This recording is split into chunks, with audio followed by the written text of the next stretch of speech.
Hello and welcome to the Devoted Outdoorsman's podcast.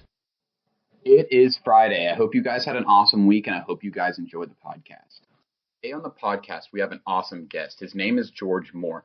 He's an official measurer for the Pope and Young and Boone and Crockett clubs. This year in Oklahoma, George has measured 30 deer, all over 200 inches. So I thought he'd be a great guest for me to have on. I hope you guys enjoy this podcast. Before we start this podcast, I want to talk to you guys for a second. In the podcast, we talked about 28 or 29 deer, but yesterday, George scored another deer over 200 inches. So that makes 30 deer he has scored over 200 inches this year in the state of Oklahoma.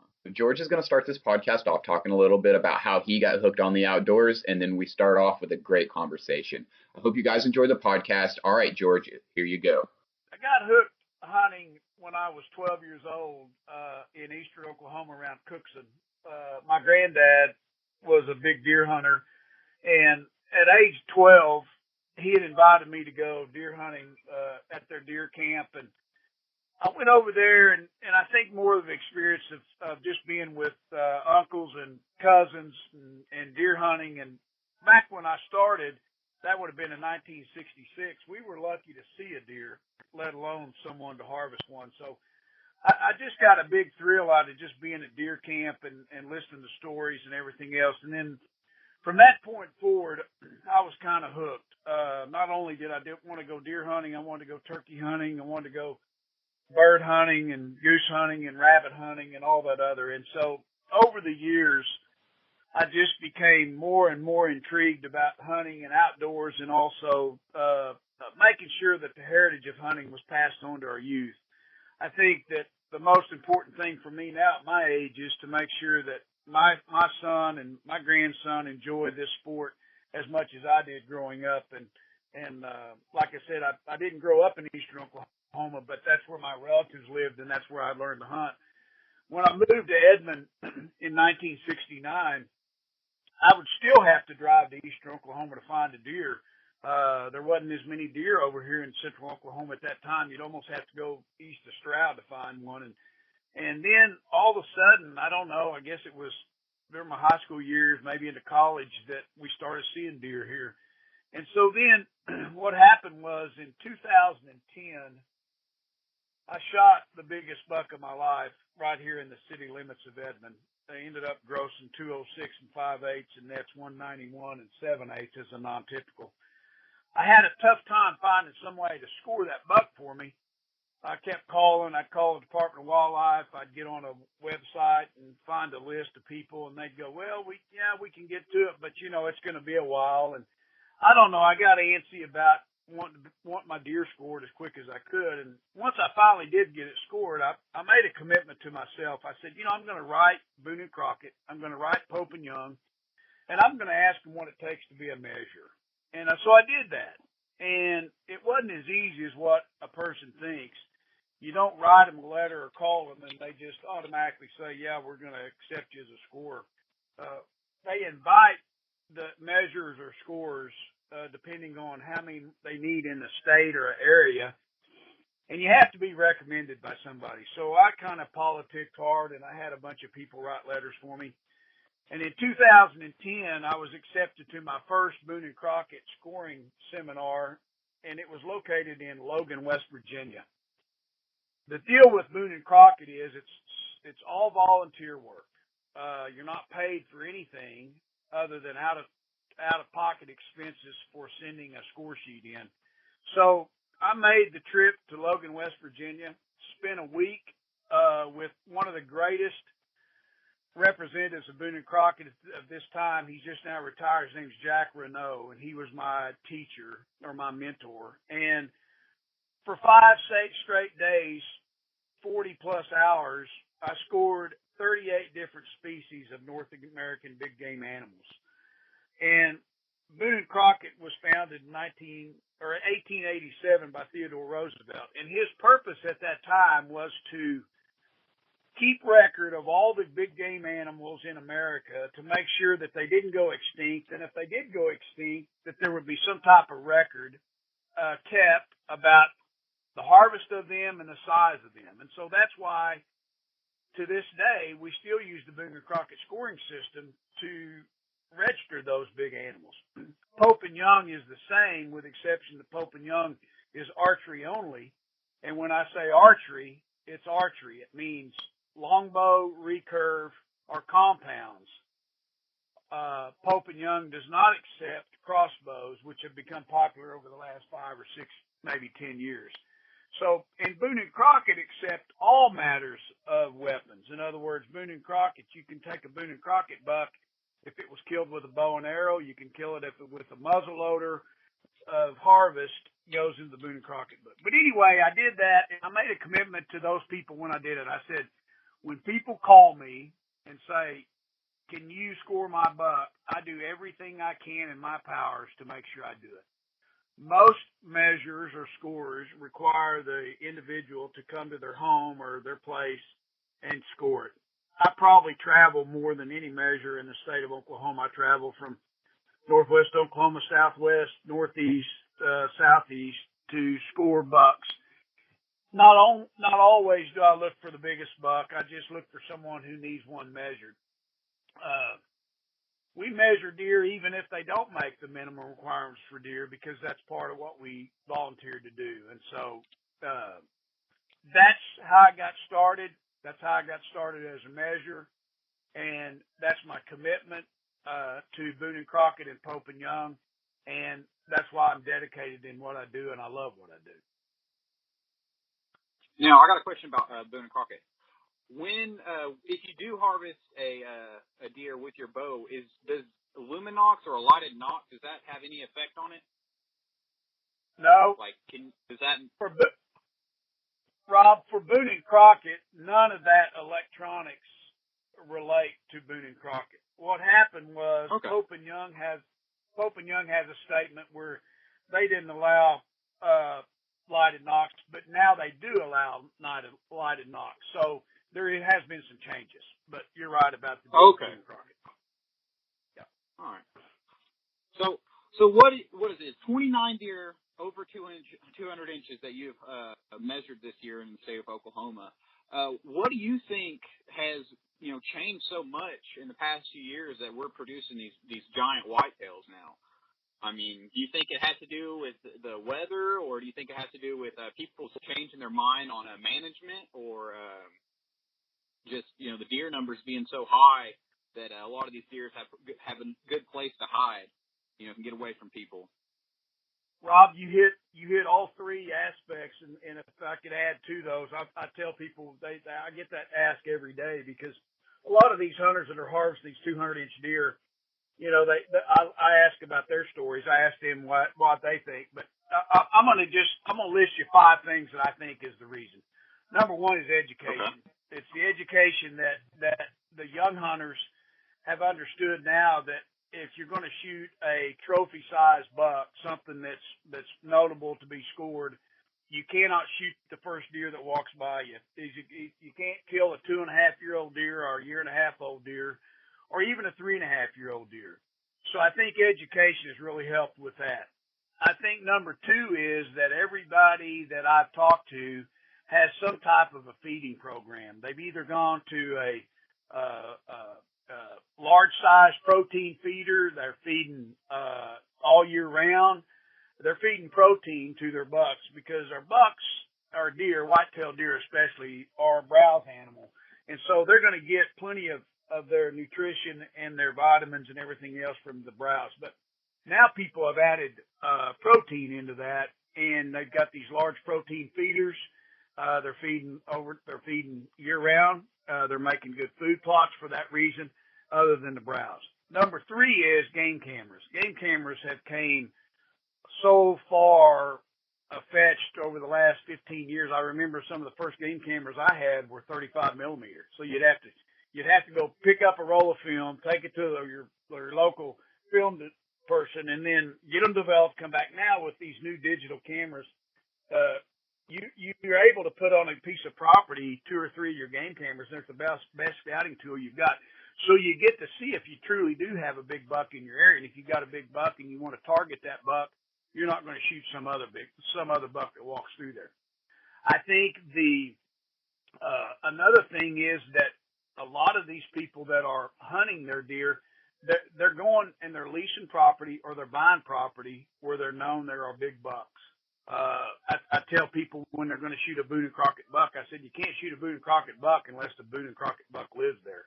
And so a lot of these people are leasing properties, they're buying properties, and they're having that. The last thing is weather plus the acorn crop.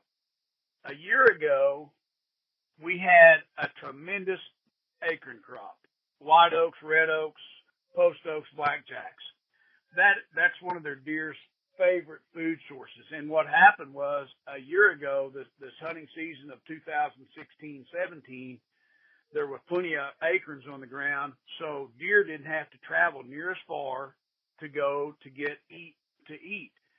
They didn't have to travel to your bow stand if there was a big white oak tree that they bedded near. And so, therefore, even if you had corn and you had other type of food, their main source of nutrition was going to be that acorn. This year, the hunting season of 2017-18, we had a terrible acorn crop in the state of Oklahoma. Therefore, a lot of these deer traveled. They traveled to these protein feeders. They traveled to their corn feeders. They traveled to the rice bran area, and they just moved out. And what that did, Rob, that gave the deer that were a year ago, that gave them another year to grow. So let's say you had a deer in 2016 and 17 that was 3.5 years old, and even though he was 150 or 60 inch deer, nobody shot him because they didn't see him. Therefore, he grew another year when he's 4.5 years old, and he grew 20 inches or plus, and now he's a 180 or 185 inch deer, and some of those 185s got to 200. I think those 5 items right there were one reason we say we have a tremendous deer herd. And I'm not the only measure in the state of Oklahoma, but for me to have scored 29 over 200 inches is just phenomenal. I mean, I talked to Boone and Crockett last week, and we were going over that, and they said, George, you have just absolutely hit a home run in Oklahoma about these big bucks you're scoring. And I said, well, I think a lot of it is that I hustle a lot of it. Social media has helped find big deer, and I want to make sure that people get them recognized. Even though, Rob, I'll tell you this, there's still a lot of big bucks out there that people aren't going to get scored because they're afraid of, well, if I show that deer that I got scored, somebody's going to know I'm in this specific area. And part of our deal with Boone and Crockett and Pope and Young is that we have to put down the location of where that deer was taken, but it doesn't have to be publicized. And you can go to a record book and find out. So I don't try and hide the fact where these deer came from. I'm just trying to protect what the hunter wants. So I can tell you that for sure. And that's like, I had Larry Wheeler on the podcast, I think it was 2 weeks ago, and, he had a big problem with, once he harvested his 2 bucks, both of them grossed over 200, he had a lot of people calling around, saying that it was a high fenced area, that, we had people calling the sheriff's office and the game wardens and trying to figure out where he had killed these deer. And, people just weren't believing that there were just some river bottom bucks that had just been there. And, it was crazy.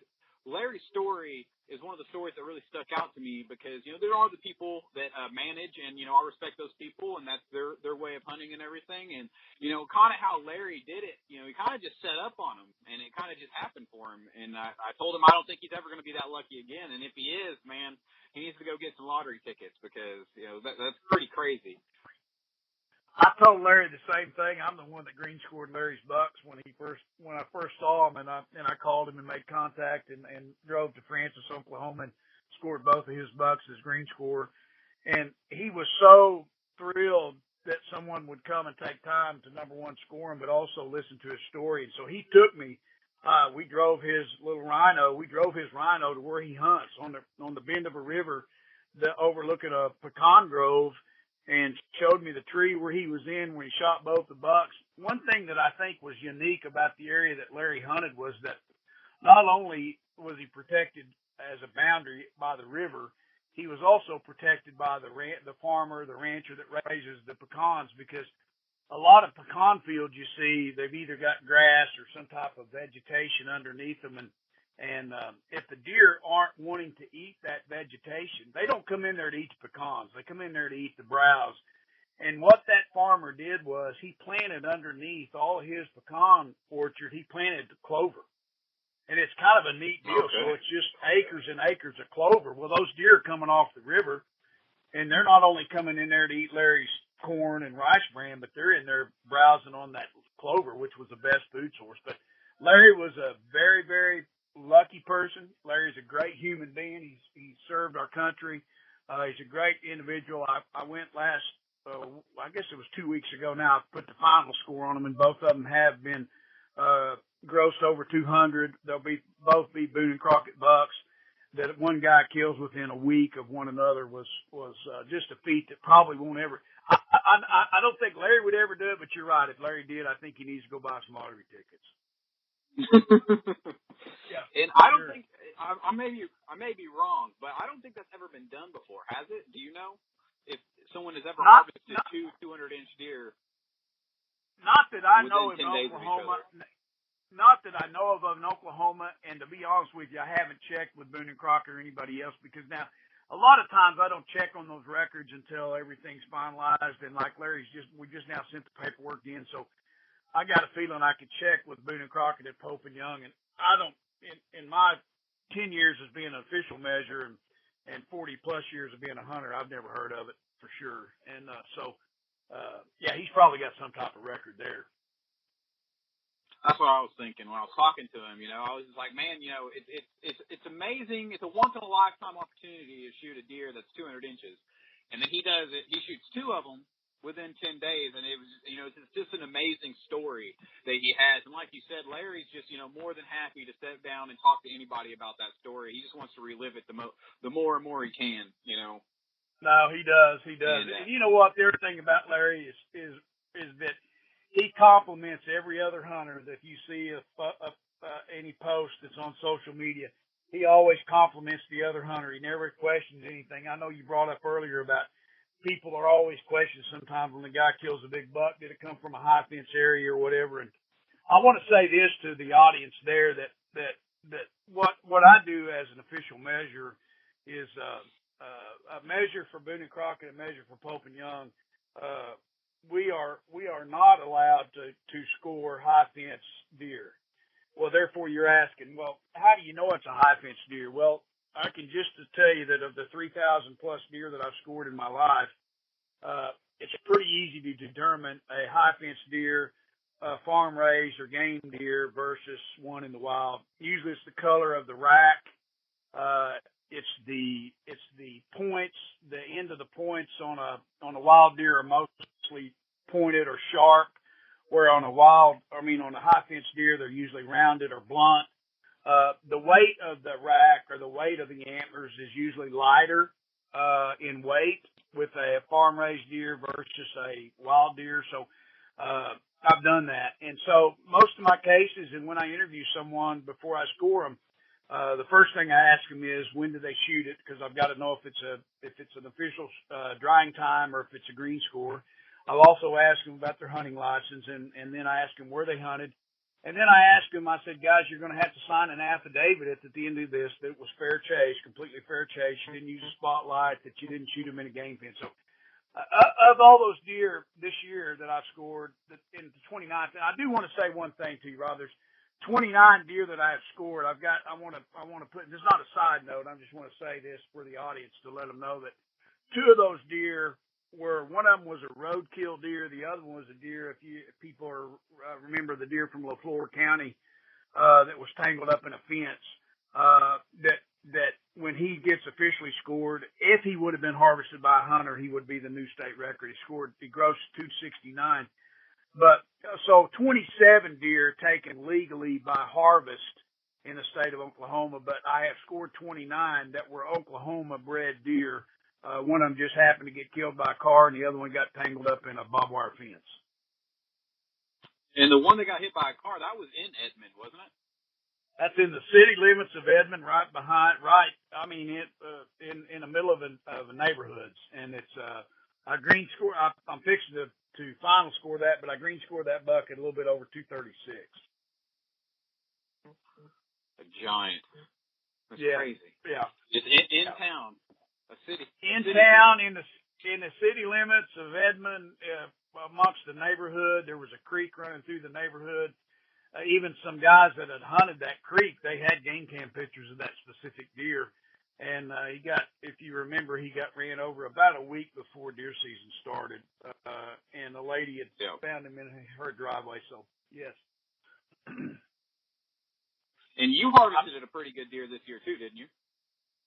Rob, I didn't get one this year. The deer that I got was in 2006, but I tell you what I did do, and I think this is where the story gets, is that my son-in-law hunts my lease, and I've got a lease in Edmond area, and my son-in-law, we have killed 6 Boone and Crockett bucks off of that lease in the last 15 years, and my son-in-law killed a typical Boone and Crockett buck that will net 172 and 1/8 and grosses a little bit over 180. But what I did this year, I kind of donated my time to take my 11-year-old grandson. He was able to harvest 2 deer and bucks, and he harvested a doe. And I've been spending all my time on the road scoring these big deer for other people.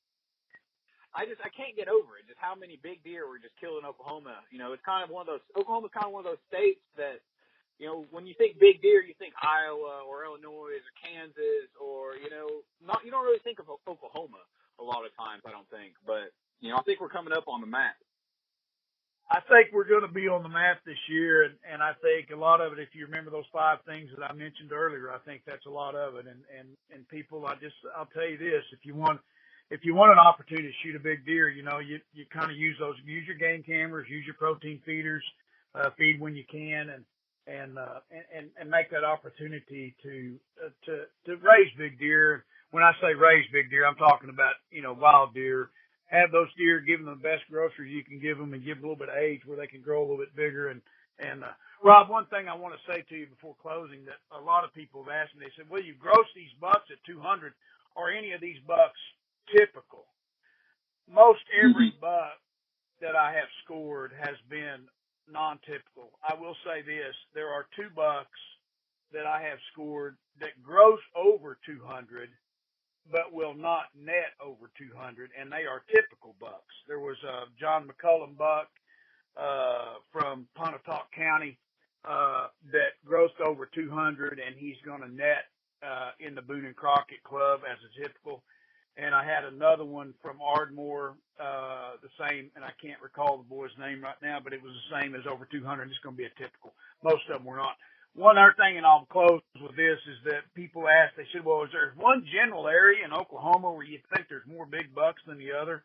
I'll tell you this, we have 77 counties in the state of Oklahoma, and only 3 of the 29 deer that I have scored this year have come from the same county, and that's the Larry Wheeler County in Pontotoc County, where Larry killed 2 of them. But other than that, it's just been a buck here and a buck there, and from, like I say, from northwest Oklahoma to southeast Oklahoma, from southwest up to Miami, Oklahoma. So they're all over the state.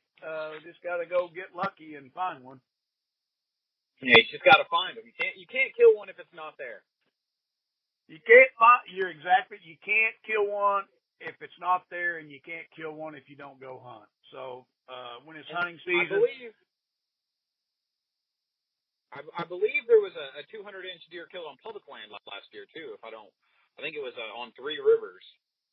There was 2 of those. There was one at 3 Rivers. There was one at, to be honest with you, I say 2. There was 3 of them that I've scored over 200 that were on public land. So, yeah, it's not only just the private leases and the farmlands and the people that own, but guys, we have some great state-owned properties that allow everybody to hunt. So get out there and get it. But 3 of those bucks that I've scored over 200 came from public land hunting areas.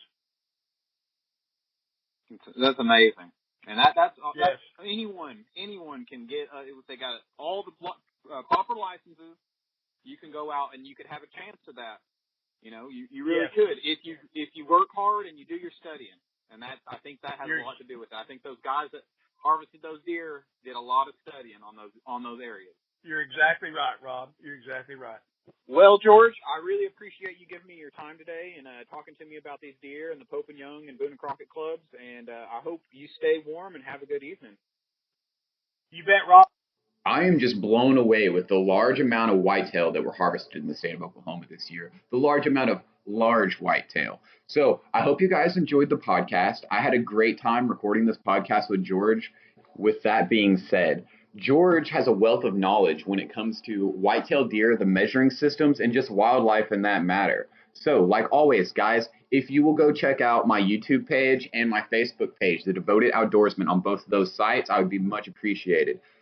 In the near future, I will be doing a giveaway on the podcast, on the Facebook page, or the YouTube channel. So if you guys will go subscribe to the YouTube page, like the Facebook page, The Devoted Outdoorsman, and go to January 19th on the Facebook page. I made a post asking what products you guys would like to see me give away. So if you'll go there, make a comment, say what product you'd like to see me give away. I'll see what I can do to get that product in the giveaway. With all that being said, I hope you guys enjoy your weekend, and until next time, the Devoted Outdoorsman logging out.